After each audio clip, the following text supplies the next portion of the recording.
बिस्मिल्लाहिर्रहमानिर्रहीम। नाज़रीन, आज बात करेंगे सिंघाड़ा के बारे में। और सिंघाड़ा के फ़वाइद अक्सर लोग जानते हैं, लेकिन आज हम उसके डिटेल पर बात करेंगे, जिनमें नाज़रीन ने अभी तक चैनल को सब्सक्राइब नहीं किया, चैनल को सब्सक्राइब कर दें, बेल आइकन का बटन लाजमी प्रेस करें ताकि मेरी हर अपलोड वीडियो मुख्तलिफ मौज़ूआत पर आप देख सकें। नाज़रीन, सिंघाड़े को अक्सर हम बाज़ारों के अंदर देखते हैं कि एक ब्लैक सा उनका उसका छिलका होता है और अंदर से सफ़ेद से उसकी गरी होती है। और अक्सर रेडियो के ऊपर जो है वो इसका जो हमें देखने को मिलता है, लोग बाज़ार से लेते हैं, शौक से खाते हैं। लेकिन अगर हम इसके फ़वाइद को अगर हमें पता चल जाए तो हम ज़्यादा एहतमाम के साथ, ज़्यादा ज़ौक़ के साथ जो है वो इसको खा सकते हैं। तो इसका मिजाज अगर हम देखें तो अगर ताज़ा सिंघाड़ा है वो तो उसका मिजाज जो है वो सर्द तर होता है, और खुश्क सिंघाड़ा जो है उसका मिजाज सर्द खुश्क होता है। सिंघाड़ा जो है बहुत सी तकलीफ़ों में जो है वो बेहतर है, ख़ास तौर पर वो लोग जिनको पखाने के ज़रिए खून आता है, उनके लिए भी सिंघाड़ा ज़बरदस्त है। और ख़वातीन के अंदर जो लकोरिए की कैफियत होती है उसके लिए भी सिंघाड़ा ज़बरदस्त है।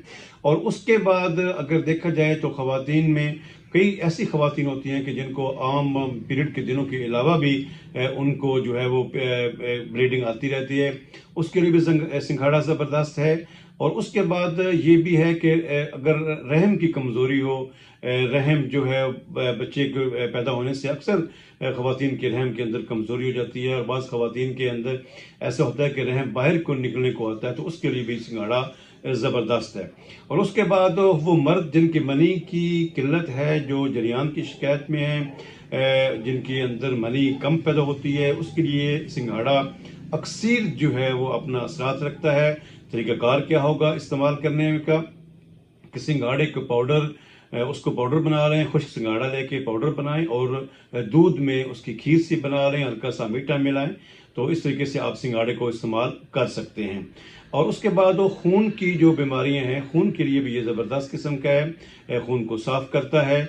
और आम जिस्मानी कमज़ोरी के लिए भी सिंघाड़ा जो है वो ज़बरदस्त है। तो सिंघाड़े के आपने ज़बरदस्त किस्म के फ़वाइद सुने तो यकीनन आपको पसंद आए होंगे। अगर आप इसके बारे में कोई भी बात पूछना चाहते हैं टिप के बारे में, तो आप मेरे दिए गए नंबर पर आप व्हाट्सएप कर सकते हैं। दुआओं के साथ इजाज़त चाहूँगा। अस्सलाम वालेकुम रहमतुल्लाहि व बरकातहू।